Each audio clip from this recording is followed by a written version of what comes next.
দুইটা সমুদ্রের কেন্দ্রস্থলে মিলন মেলায় একজন আল্লাহর বান্দা চাদর মোড়ায়া শুয়ে রয়েছে। আরো জোরে সুবহানাল্লাহ। একে তো পানি, দ্বিতীয়ত স্রোত।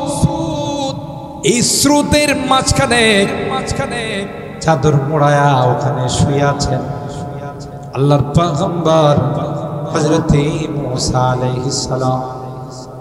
কাছে গিয়া বললেন, আসসালামু আলাইকা ইয়া আবুদাল্লাহ।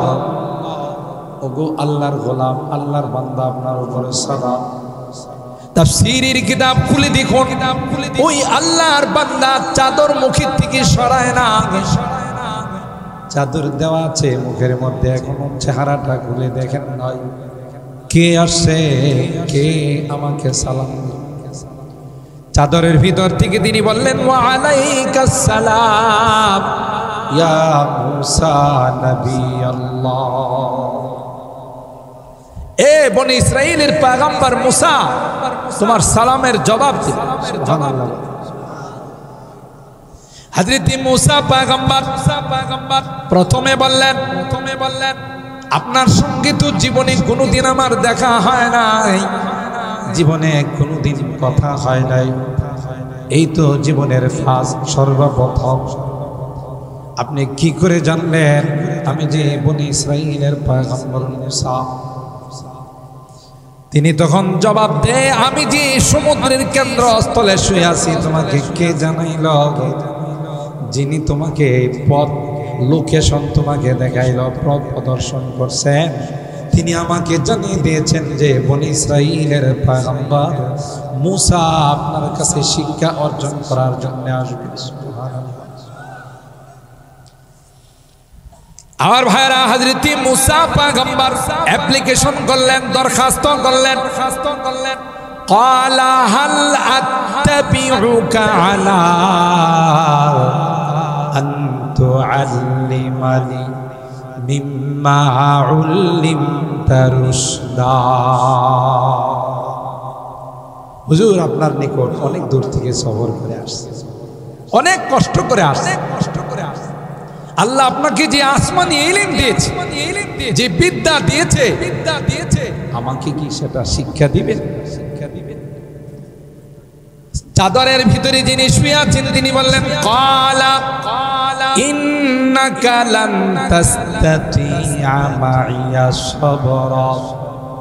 ও মুসা, না না, আমার শিক্ষা প্রতিষ্ঠানের নিয়ম কানুন বড় কড়া, তুমি মেনে চলতে পারবে না, তাই তোমার পক্ষে আমার মাদ্রাসায় ভর্তি হওয়া সম্ভব নয়। ওয়া কাইফা তাসবিরু আলা মা লাম তুহিত বিহি খুবরা। আর কি করে তুমি আমার সাথে তুমি থাকবে, আমার শিক্ষা কি করে তুমি গ্রহণ করবে? আমি যা যা করব একটাও তোমার সমর্থনযোগ্য নয়। আমি যা যা তোমাকে পড়াবো একটাও তুমি মানতে পারবে না। তোমার কাছে যে ইলম আছে আমার কাছে যা আছে দুইটা এক নয়। হযরত মুসা পয়গম্বর বললেন, যা যা শর্ত দিবেন সবগুলো মেনে আমি আপনার মাদ্রাসায় ভর্তি হব। ক্বালা সাতাজিদুনি ইনশাআল্লাহু সাবিরা ওয়ালা আসি লাকা আমরা। আমি ধৈর্য সহকারে আপনার প্রতিষ্ঠানে ভর্তি হব, প্রতিষ্ঠানে লেখাপড়া করব। আল্লাহ চাহে তো আমাকে আপনি অধৈর্যশীল। তো আল্লাহ পাক হযরত মুসা আলাইহিস সালামকে বললেন, আপনি এইভাবে জবাব না দিয়ে এইভাবে যদি বলতেন, আল্লাহু আ'লাম, কে সবচেয়ে জাননেওয়ালা ব্যক্তি এটা ভালো জানেন কে? বলুন কে? আল্লাহু আ'লাম। তো আপনি যেহেতু বলছেন আপনি আলাম, আপনি জাননেওয়ালা, আপনি সবার চাইতে বেশি জানেন, আপনার তো এখনো অনেক কিছু শিক্ষা করার বাকি আছে। সুবহানাল্লাহ। কি করতে হবে? ওই সমুদ্রের নিচে মাজমা আল বাহরাইন, দুই সমুদ্রের কেন্দ্রস্থল, আপনাকে ওখানে যেতে হবে। ওখানে গিয়ে দেখবেন আল্লাহর এক বান্দা চাদর মোড়ায়া শুয়ে আছে। সমুদ্রের নিচে কি মানুষ ঘুমায়? আবার দুই সমুদ্রের কেন্দ্রস্থল, মিলন কেন্দ্র মাজমা আল বাহরাইন, আপনাকে ওখানে যেতে হবে। ওনার কাছ থেকে আপনি শিক্ষা অর্জন করতে হবে, জ্ঞান অর্জন করতে হবে। হযরত মুসা আলাইহিস সালাম বললেন, আল্লাহ আমি ওনার কাছে কিভাবে পৌঁছব? যাওয়ার তরিকার পদ্ধতি কি হবে? আল্লাহ পাক বললেন যে আপনি একটা কয় মাছ ভুনা করে ব্যাগের ভিতরে রেখে দিবেন। সাথে সফরে যেহেতু যাবেন, একজন খাদেম নেই, রফিকে সফর। ভ্রমণে গেলে একজন সাথী নিয়ে যাওয়া, সফরে গেলে এটা শোনা, কারণ যে কোনো বিপদ হতে পারে, তাই না? এই বাবুরা কথা বললাম, সফরে যে কোনো সময় যে কোনো বিপদ হতে পারে। যেমন বাসে উঠলে লেখা থাকে অপরিচিত লোক থেকে, আপনারা ঘুমাই গেছেন, হুজুরে এখন কোনো আওয়াজ দিব না, আওয়াজ দেওয়ার লোক আসতেছে, এই জন্য আপনি আমাদের আওয়াজ দিতে বাধ্য করেন, তাই না? সব আওয়াজ ওনার জন্য রেখে দিচ্ছেন, তাই তো? আমার বড় আওয়াজ দিতে হবে না, ছোট্ট করে হুয়া করিয়া, তাহলে বুঝবো যে আপনারা আমাকে লাগায়া ঘুমান, কথা গায় না, একটু হুয়া করে, তাইলে চল। লেখা থাকে অপরিচিত লোক থেকে সাবধান। কারণ কখনো দেখা যায় আপনি এক জায়গা থেকে আরেক জায়গায় যাচ্ছেন, প্রতারক চক্র, মলম পার্টি, পকেটমার, বিভিন্ন কলা কৌশলে আপনার থেকে টাকা পয়সা তো নিয়ে আপনাকে অচেতন করে ফেলে চলেছে, ঠিক না? কি করে? আয়সা আপনার সিটটা খালি আছে, এখানে বসে আপনাকে এমন মিষ্টি মিষ্টি কথা বলবে, এমন ভক্তি দেখাবে, বলবে চাচা আপনার চেহারাটা অবিকল আমার আব্বার চেহারা, আমার আব্বা দুনিয়াতে নাই, আপনি আমার আব্বা, বুঝলেন না? রেডিমেড পুত্র পাইছি, এটার পালা লাগে নাই, কিছু করা লাগে নাই, যেহেতু আব্বা কইছে খুশি দেখে, আপনি আমার আব্বা। আর গ্রামগঞ্জের সরল সোজা মানুষ, ঠিক আছে বাবা, তোমার বাড়ি কই, কোন জায়গাতে থাকো, তোমার আব্বা কি করতো, আস্তে আস্তে মিশে গেছে। আর অস্ত্র কিন্তু পকেটে করে নিয়ে গেছে। অস্ত্র হলো চেহারা দেখলেই বোঝা যায় কে পান খায়, কে পান খায় না। তো পানের মধ্যে চেতনা নাশক ওষুধ, বেহুশ করার জন্য একটা কিছু নিয়ে যায়, বলে চাচা, কথা বলতে বলতে একটা পর্যায়ে বলে চাচা আপনি পান খান। ও মাঝে মধ্যে খায়, কেন আপনার ঠোঁট দেখলেই বোঝা যাবে পান খান। একটা পান খাবেন চাচা, মনে কিছু না করলে, আমি তো আপনার ছেলে। তো চাচাও মনে করে একটা পান কিনে খেলে 5 টাকা লাগবে, ফিরিয়ে দিতেছে, তো পানটা যখন খাইলে আস্তে আস্তে কি হয়ে যায়, অচেতন, বেহুশ হয়ে যায়, সেন্সলেস হয়ে যায়। তো এত পাশে বসায় আছে, আর আগে তো ওনার আব্বা বানাইছে, তো এখন ওনার যত টাকা পয়সা, মোবাইল টোবাইল যা আছে, সে এমনিও তো ওয়ারিস হিসাবে উত্তরাধিকার সূত্রে পায়, বাবা মরলে তো পোলাই পায়, কথা কয়। দেখা গেল যে সব পকেট টকেট খালি কইরা, যেহেতু বাবার মাল পোলা নিছে, একটু পরে স্টেশনে এসে নাইমা চলে। এই প্রবলেমটা আপনার হলে কেন আপনি একটা সুন্নতের উপর আমল করেন না, সেটা হলো সফরে একজন সঙ্গী রাখলে তখন আপনার এই বিপদরা হতো না, কথা বলেন ঠিক। আল্লাহ পাক বললেন, হে মুসা, তোমার সঙ্গে একজন খাদেম নিয়ে যাও, যে খাদেমকেও তোমার পরবর্তীতে আমি আল্লাহ নবী বানাবো। তার নাম ছিল ইউসা ইবনে নূহ। খাদেমের নাম কি ছিল? ইউসা ইবনে।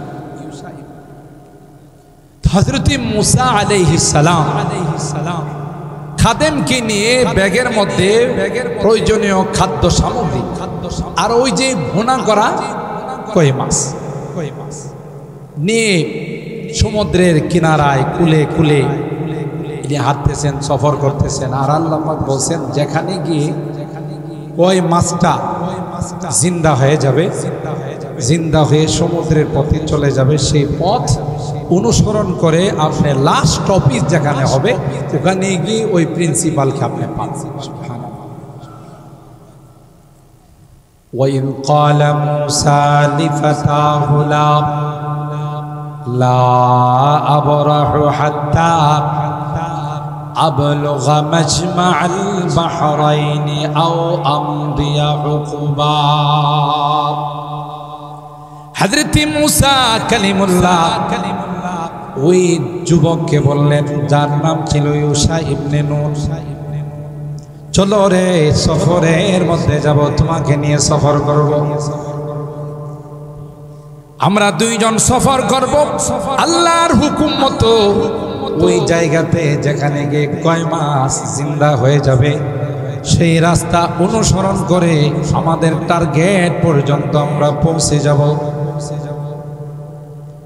চলতে চলতে একটা পর্যায়ে হযরত মুসা পয়গম্বর ক্লান্ত হয়ে গেলেন, বৃক্ষের নিচে তিনি আশ্রয় নিলেন, বিশ্রাম করলেন। বিশ্রাম থেকে উঠে সামনের দিকে যখন অগ্রসর হলেন, ফালাম্মা জাওয়াজা ক্বালা লিফাতাহু আতিনা গাদাআনা লাকাদ লাকিনা মিন সাফারিনা হাযা নাসাবা। এক খাদেম ভ্রমণ করতে করতে ক্ষুধায় কাতর হয়ে গেলাম। ব্যাগ থেকে নাস্তা বের করো, খাবার বের করো, আমরা ওখানে খাবার দাবার সেরে নেব। খাদেম যখন খাবার বের করার জন্য ব্যাগের মধ্যে হাত দিলেন, দেখে ওই কই মাছ ব্যাগের মধ্যে নাই। কই মাছটা কি জিন্দা ছিল না ভুনা করা ছিল? ভাটপাড়া তো অনেক সময় এরকম দেখা যায় যে মহিলারা কই মাছ ভুনা করে কড়াইতে রাখছে, একটু ভরে আর কই মাছ নাই, কোনো জবাব দেয়। এরকম ঘটনা কি ভাটপাড়া কখনো ঘটছে যে কই মাছ ভুনা করে কড়াইতে রাখছে আর এই কই মাছ লাভ দিয়া চলে গেছে, এমন ঘটনা ঘটছে? কিন্তু আল্লাহ যদি ঘটায় হয় না। আল্লাহ পাকের ক্ষমতা আছে না নাই? আল্লাহ পাক মরাকে জিন্দা করতে পারেন, জিন্দাকে মুর্দা করতে পারেন। এই ক্ষমতা কার? আল্লাহ। ইন্নাল্লাহা আলা কুল্লি শাইইন কাদির। বৃক্ষকে দিয়ে গাছকে দিয়ে কথা বলাইতে পারে, পাথরকে দিয়ে কথা বলাইতে পারে। কথা বলেন ঠিক না? একটা পশু সেও কথা বলতে পারে যদি কে বলা। সুতরাং আল্লাহ তাআলা যেহেতু তাকে জিন্দা করে ফেলছে, সুজা জিন্দা হয়ে সমুদ্র পথে এসে রওনা দিয়ে চলে গেছে। ফাত্তাখাযা সাবিলাহু ফিল বাহরি সারাবা। আর যেই রাস্তা দিয়ে মাছটা নিচে গেছে আল্লাহ তাআলা চতুর্দিকের পানিকে বলে দিলেন, এ পানি তোমরা সংযোগ হবে না, মিলবে না, এটা সুড়ঙ্গ পথ হয়ে থাকবে, টানেল হয়ে থাকবে। এই রাস্তা দিয়ে মুসা নবী আমার এই বান্দার কাছে পৌঁছে। পানির নিচে এখন মানুষ টানেল করার চেষ্টা করে, যদি ওই টানেল করতে গিয়ে হাজার হাজার কোটি টাকা দুর্নীতি হয়। এরকমের খবর তো বাংলাদেশে কখনো আপনারা শোনেন? কথা পায় না। আল্লাহ। যাই হোক ফাত্তাখাযা সাবিলাহু ফিল বাহরি সারাবা। হযরত মুসা আলাইহিস সালাম একটু দূরে গিয়ে যখন বলল যে খাবার বের করো, দেখে কই মাছ নাই, তাহলে বেঁকে যাও। পিছনের দিকে এসে দেখে যে যেই দিক থেকে কই মাছটা পানির ভিতরে ঢুকছে ওই দিকটা আল্লাহর সুড়ঙ্গ পথ বানায় রাখছে। সুবহানাল্লাহ। হযরত মুসা পয়গম্বর খাদেম ইউশা ইবনে নুন কে নিয়া সুজা ওই পথে রওনা দিলেন। কোরআনে আল্লাহ ডাক দিয়া কয়, যাইতে যাইতে একটা কেন্দ্রতে গিয়ে দেখে দুইটা সমুদ্রের কেন্দ্রস্থলে মিলন মেলায় একজন আল্লাহর বান্দা চাদর মোড়ায়া শুয়ে রয়েছে। আরো জোরে সুবহানাল্লাহ। একে তো পানি, দ্বিতীয়ত স্রোত।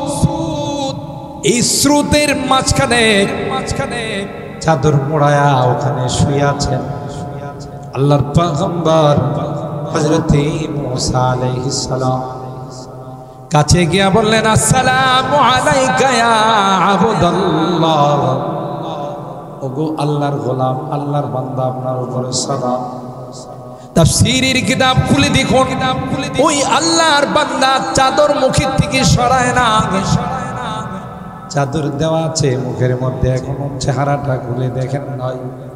কে আসছে, কে আমাকে সালাম দিল? চাদরের ভিতর থেকে তিনি বললেন, ওয়া আলাইকাস সালাম ইয়া মুসা নবী আল্লাহ।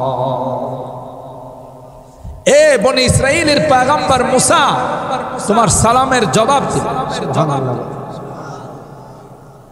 হযরত মুসা পয়গম্বর প্রথমে বললেন, আপনার সঙ্গে তো জীবনে কোনোদিন আমার দেখা হয় নাই, জীবনে কোনোদিন কথা হয় নাই, এই তো জীবনের ফার্স্ট, সর্বপ্রথম। আপনি কি করে জানলেন আমি যে বনি ইসরাইলের পয়গম্বর মুসা?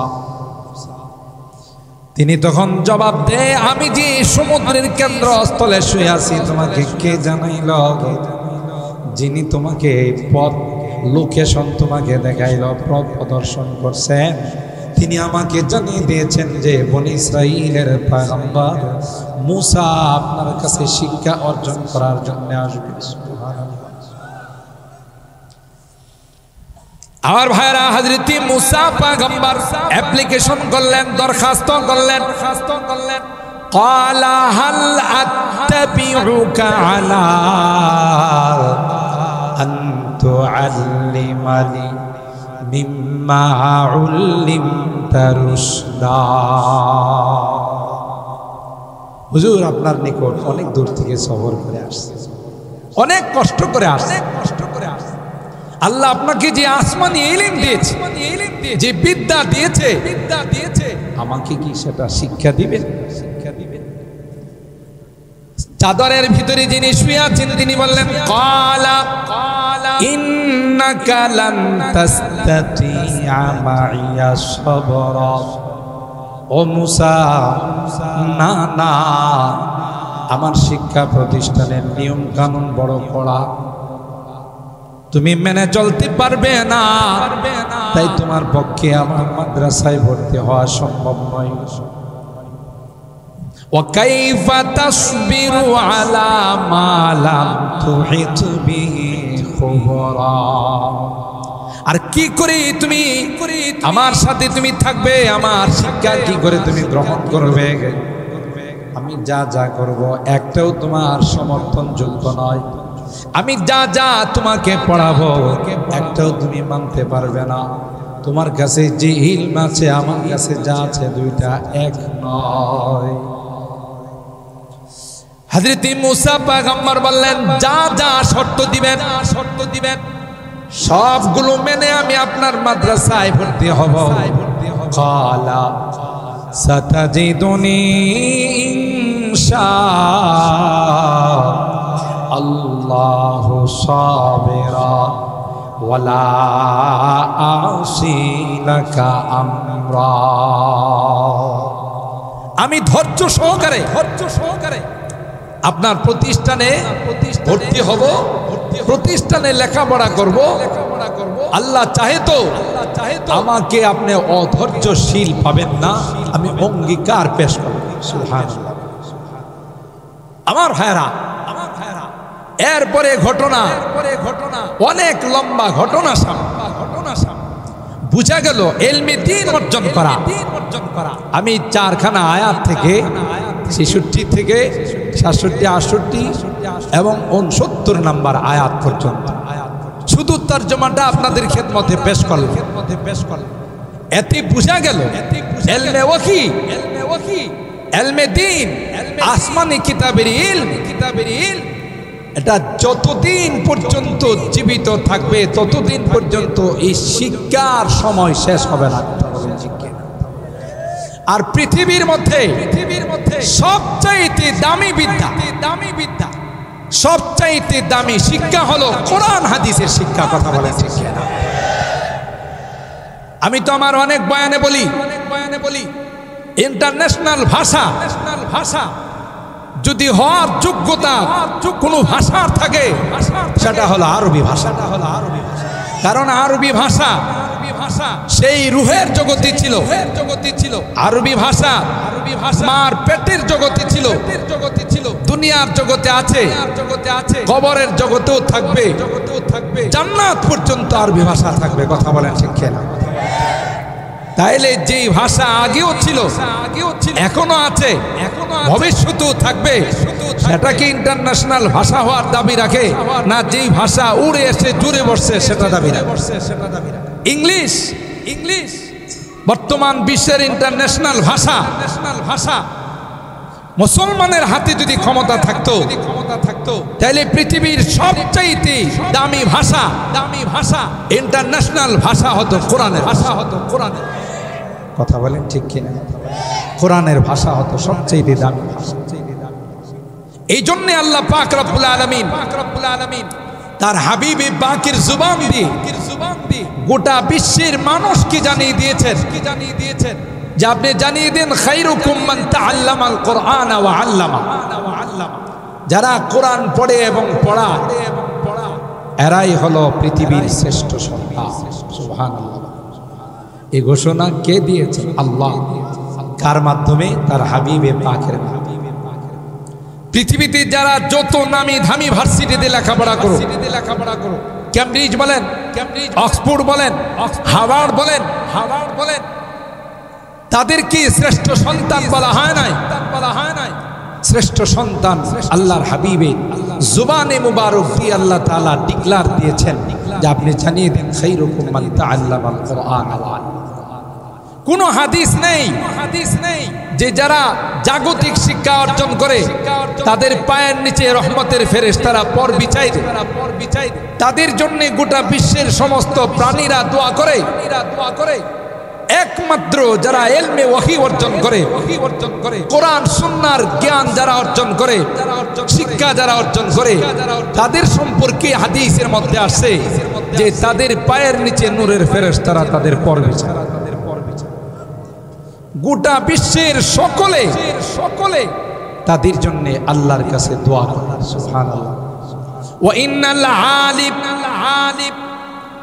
লা ইস্তাগফির লাহু মান ফিস সামাওয়াতি ওয়াল আরদ ওয়াল হিতানু ফি জাওফিল মা ওয়ান নামলাতু ফি জুহরিহা। আল্লাহর হাবিব বলেন যারা আলেম হয়, যারা কোরআন শিক্ষা অর্জন করার জন্য মাদ্রাসায় ভর্তি হয়, গোটা বিশ্বের সকল প্রাণীরা তাদের জন্য আল্লাহর কাছে দোয়া করে, বলে আল্লাহ তাদের জীবনের গুনাহগুলো মাফ করে দাও। যদি আপনি পিপিলিকাকে জিজ্ঞাসা করেন তুমি কি জন্য এই মাদ্রাসার ছাত্রদের জন্য দোয়া করো, আল্লাহর কসম পিপিলিকার জবান যদি আল্লাহ খুলে দেয়, পিপিলিকা বলবে না তাদের জন্য দোয়া করি না, আমি তো আমার জন্য দোয়া করি। কারণ আমি জানি গো যতদিন পর্যন্ত মাদ্রাসা থাকবে, যতদিন পর্যন্ত কোরআন সুন্নাহর শিক্ষা থাকবে, যতদিন পর্যন্ত ইলমে ওয়াহির চর্চা থাকবে, ততদিন পর্যন্ত আসমান আর জমিন থাকবে। যেদিন এই শিক্ষা থাকবে না, কোরআনের শিক্ষা যেদিন বিলুপ্ত হয়ে যাবে, সেদিন থেকে আসমান আর জমিনকে আল্লাহ রাখবেন না। তাই পিপিলিকা কয় আমি তো তাদের জন্য নয়, আমি তো আমার জন্য আল্লাহর কাছে দোয়া করতেছিলাম। আমার ভাইরা, তাই আল্লাহ তাআলা কোরআনে কারীমের মধ্যে জানিয়ে দিয়েছেন কোরআনে কারীম আমি আল্লাহ নাযিল করেছি এবং তার সংরক্ষণের দায়িত্ব আমি আল্লাহ নিলাম।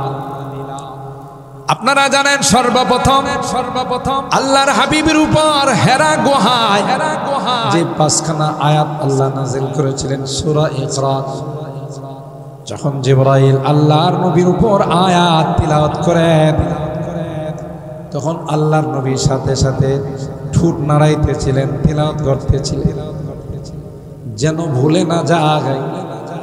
আল্লাহ পাক ডাক দিয়ে বলেন লা তুহাররিক বিহি লিসানাকা লিতা'জালা বি ইন্না আলাইনা জামআহু ওয়া কুরআনা ফাইদা ক্বারানাহু ফাত্তাবি কুরআনা সুম্মা ইন্না আলাইনা বায়ানা।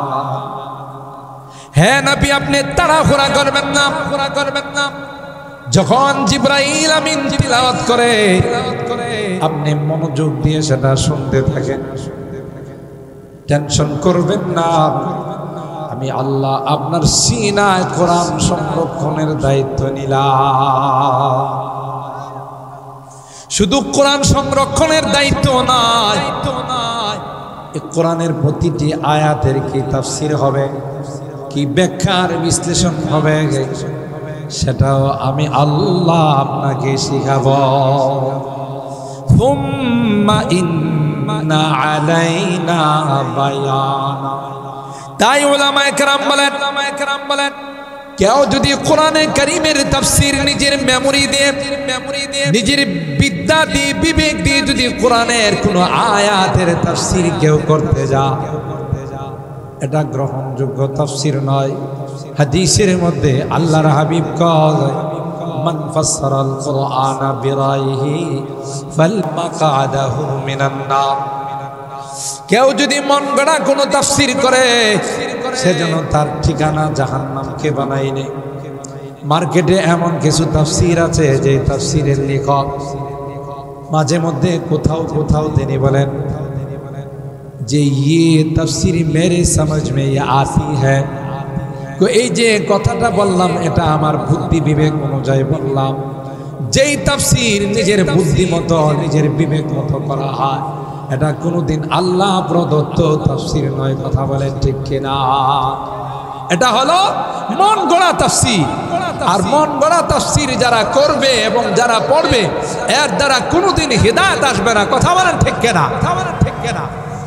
তাহলে আল্লাহ রাব্বুল আলামিন, হ্যাঁ ভাই আমরা সুশৃঙ্খল ভাবে বসে যাই।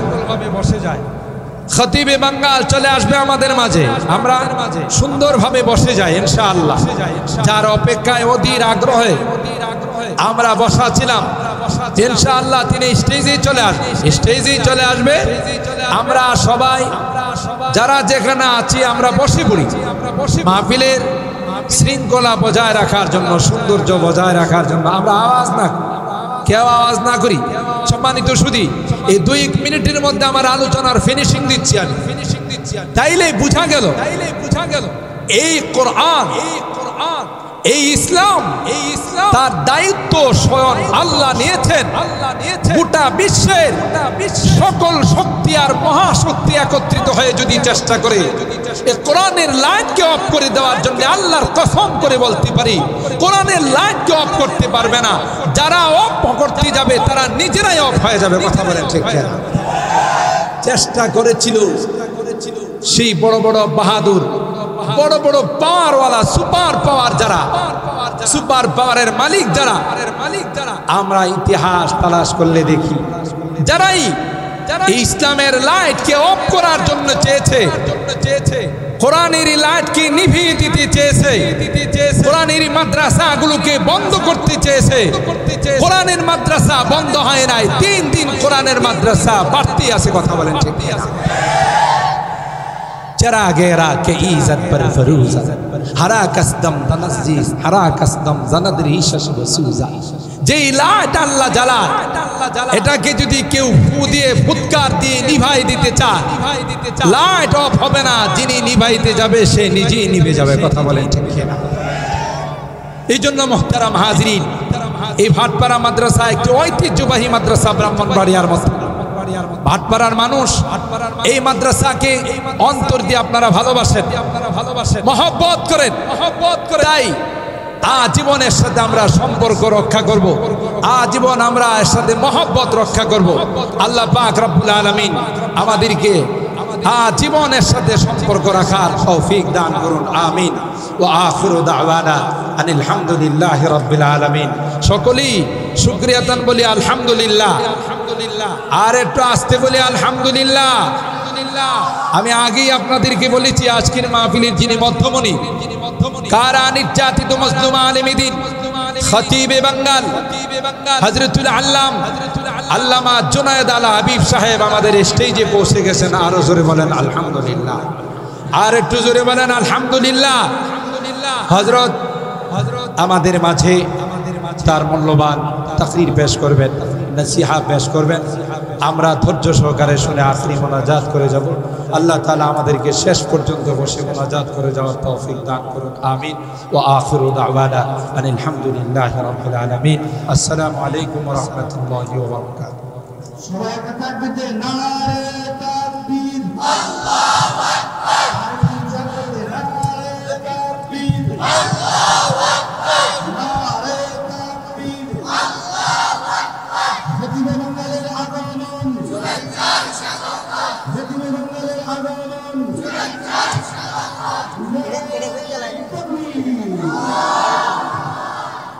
আলহামদুলিল্লাহ, আমরা অতি আগ্রহের সাথে যার জন্য অপেক্ষা করছিলাম, সারা বিশ্বে খ্যাতি অর্জন করেছেন খতিবে বাংলা